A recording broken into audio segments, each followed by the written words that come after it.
USC puts together a nearly flawless half of football to flatten Stanford in what could be the last meeting between the two rivals. The USC defense announces itself to the college football world. Special teams has become an asset as opposed to a detriment. And the USC offense is quite simply the best unit in the entire country.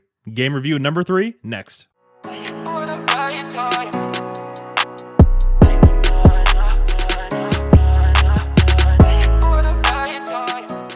What's up, guys? My name is Gabe and welcome into the Trojan Blade. Man, that game was a blast. I had so much fun watching us dominate. It's always fun seeing Lincoln and Caleb doing their thing, but how about that defense? It looks a hell of a lot better with real players in there, doesn't it? And guys, just a quick scheduling note here before we get into the video. I am going to be taking the entirety of the bye week off. With how busy the end of the year gets now, I'm not going to be able to take any time off until about mid-January. So I'm going to take this week off to rest up and come back recharged next week. Thank you so much for your constant support, and let's get into this. Okay, so where do we even start with the USC offense? I just want to talk about this from an opposing team's point of view for a second.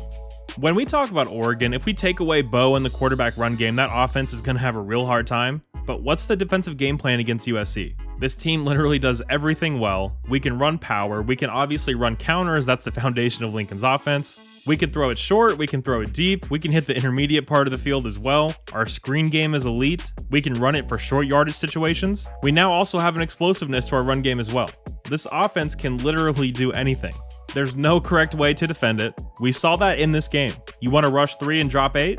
Well, Caleb's going to run around for 10 seconds and is going to find Dorian Singer in the back of the end zone. Blitzing Caleb is equivalent to signing your own death warrant as a defense. I mean, honestly, what the hell are you supposed to do? This game was just a perfect example of that. And man, I loved what we saw from the run game in this one. Marshawn Lloyd and Austin Jones complement each other very well.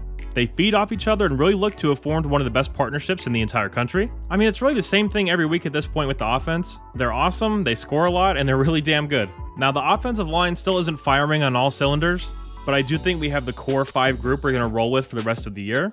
Having Monheim at left tackle, Pregnon at left guard, Dietich at center, Kingston at right guard, and Tarquin at right tackle. So that is the 5 we all expected. I thought they were pretty good overall. I would like to see a little more consistency. Jonah Monheim is currently the best left tackle in the country, or at least there's not one better than he is. I mean, he is just phenomenal week in, week out. I really like the mobility from Pregnon. Justin Dietich is obviously a great center. Jared Kingston hasn't been as consistent as I thought he would be. I definitely expect him to get better as the year goes on. And Michael Tarquin has been a very good right tackle so far. The overall operation and communication looked a lot better this week. So coming out of the bye week, I do expect them to be fully locked in, and their best football is ahead of them for sure. Alright, now it's time for a new segment we're doing on these game reviews. We're talking about the top 6 performers on each side of the ball per PFF. This is a good way to keep track of who's really standing out on a weekly basis. So taking a look at this, not a shocker here, your number 1 performer is quarterback Caleb Williams with a 90.4. He was fantastic in this game, just like he is every week. I mean, we're going to be the most spoiled fan base after Caleb's gone. Number 2, again, not a shocker, left tackle Jonah Monheim with an 88.5. I mean, he's truly just fantastic. He's good at everything. I can't believe the player he's turned himself into. And at the number 3 spot here, you have the right tackle, Michael Tarquin, with the 86.2. Tarquin has quietly been USC's second best offensive lineman. He's had really solid outings these last 2 games. He's played in a lot of big moments, a lot of big games. So his experience alone, I think, is very important to have in the lineup. But when he's playing ball like this, man, what a player to have in the lineup. Number 4 is Miller Moss with the 82.8. I was very happy to see that Miller got the entirety of the second half. He did some good things out there. Lincoln wasn't asking him to run the real USC offense. The foot was off the gas completely, but I thought he made some good reads. He got himself out of trouble a few times, and that running touchdown was great to see for him. Obviously, I hope we don't see this because that means something awful happened, but I am curious to see what Miller would do with the real USC offense in a real game, not just in mop-up duty. Because he's a really talented guy. I mean, since Lincoln has been here, he hasn't had that chance to go in and play in a real game type of atmosphere. That's a good thing for us, obviously, but I am curious to see how he would do. Now at number 5, we have Lake McCree with an 82.1. Lake is someone that seems to be really coming on. His targets are increasing game by game, and with him being the clear number 1 tight end in that room, I think he could actually have a really nice year, especially when compared to last year. But man, he's improved as a blocker. He's always had good hands, but he's catching the ball well. He's a perfect fit for what Lincoln wants out of that position. So very happy for him. I was glad to see him get so involved in this one. And then number 6, you have Mason Murphy with an 80.7. Now Mason is someone that is very inconsistent, but when he's on, he's a very good player. His ceiling is very high. He's a very talented guy. Again, with him, it's just the consistency. He'll have a great game like this, but he'll follow it up with a stinker. He's just got to find that balance. I've always been intrigued by him, but he just hasn't been consistent enough to stay on the field. All right, so now moving on to the Trojan defense. Guys, I know it was just Stanford. Trust me, I do. If you listen to my game preview, you know what I thought about this Stanford offense. But how could you not be excited after watching that performance? That was the best showing on that side of the ball since Grinch has been here. The defensive line went from a joke last year to the strength of the entire defense. That's 3 games in a row with constant pressure both from the interior guys and the guys on the edge. And man, the coaches said that Solomon Byrd had a really good camp, and you guys know I was very skeptical. Now, is he the best run defender in the world? No. Is he the best at setting the edge? No. But his ability as a pass rusher outweighs that for me at this point. He was the best player on the field. The poor Stanford offensive line did not stand a chance. And do you guys remember in the offseason when Georgia fans tried telling us Bear Alexander wasn't good? I sure do. Turns out he's pretty freaking good. The jump he gets off the ball just continues to amaze me. He beat the entire Stanford offensive line off the ball aside from the center, obviously, but he was doing that pretty frequently. I just can't believe how different this unit looks when compared to last year. I am chomping at the bit for that Colorado game. That O-line is going to be under fire all night, but the starting group of Muhammad, Bear, Bars, and Byrd looks to have really established itself as the top group. I had major doubts about Solomon as a pass rusher, but he has shut down those worries up to this point. Tackett Curtis also had his best game of the year up to this point.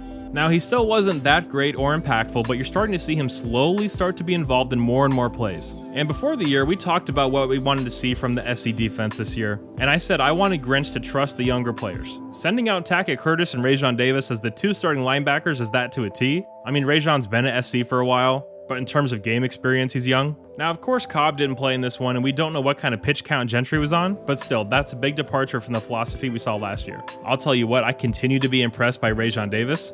He's so natural in coverage. Seeing Rajon go out there and lock down Benjamin Urasek, the Stanford tight end, doesn't it just make you wonder what would have happened if Grinch would have just put him in that Utah game last year? He's so fluid in coverage, he's a fluid athlete overall. I mean, I don't know how you take him out of the starting lineup at this point, even when Eric and Cobb are fully healthy.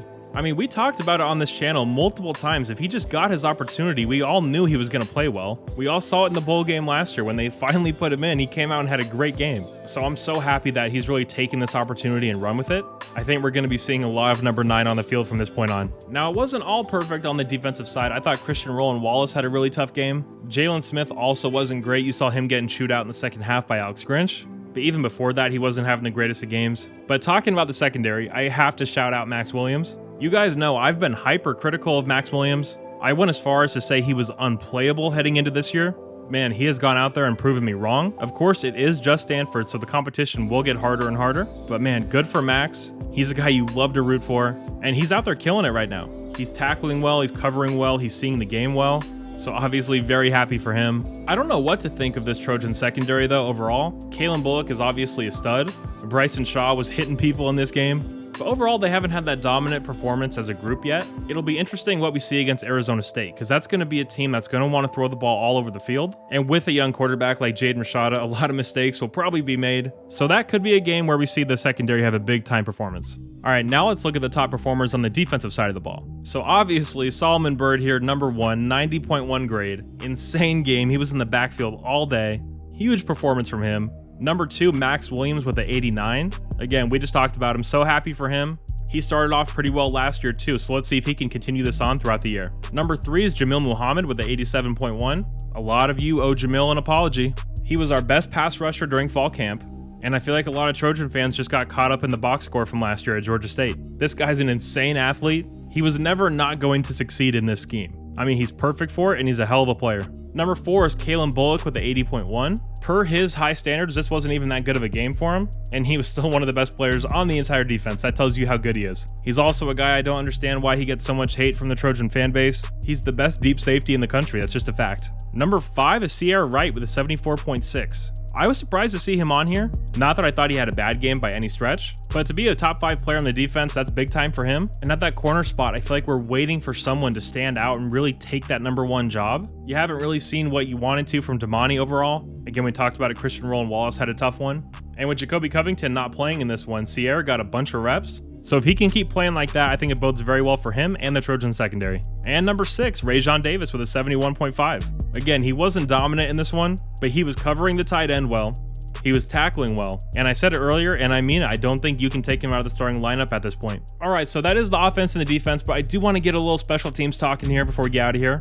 When is the last time you could honestly say that USC special teams were an asset instead of a detriment? Honestly, I can't remember. But man, when you have a player like Zachariah Branch, he can change that entire thing around, and he's done exactly that. And I know people like to compare Zachariah to a guy like Adoree Jackson, but at this point, is it crazy to say that Zachariah is a better returner than Adoree was? I mean, we're 3 games in, guys, and he has 2 return touchdowns, a kick and a punt return. It's craziness.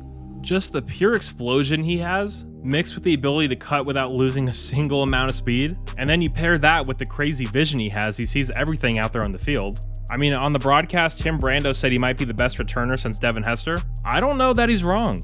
I mean, it's game 3 for him, and he has 2 return touchdowns. How insane is that? Now, I don't know why he keeps getting opportunities to return kicks, and he'll probably see less and less of those as the year goes on, unfortunately for us. But just having him back there is going to make special teams units overthink it. It's going to lead to shank kicks, it's going to lead to bad operation, and they will kick it to him at some point. He's going to get the ball, and when he does, he's a threat to score every single time he touches it. I mean, what an impactful player. And again, we all thought he was going to be awesome, but this awesome, this early, I can admit I didn't see that coming. All right, so overall for this team, the offense is obviously insane. That first half was a blast to watch, 49-3. I've never seen a half like that in my life. The defense came out and did what they should have done. They shut them down. They look great doing it. You didn't see any of those ridiculous blown coverages. We tackled well. The pressure that's being generated by that front group is really eye-opening. I mean, I'm not saying we're going to be an elite defense, but I'm definitely comfortable saying we're going to be a very good defense this year, which a very good defense paired with Lincoln Riley's best offense he's ever had, that's a terrifying combination that the rest of the Pac-12 is going to see firsthand. But guys, I do want to hear from you. What are your thoughts on the offense and defense? Who are your standout players? And is there anyone you want to see get more playing time from here on out? Make sure to let me know down below. But guys, that will do it for me today. If you did happen to enjoy this game review, please do leave a like and subscribe to the channel if you haven't already.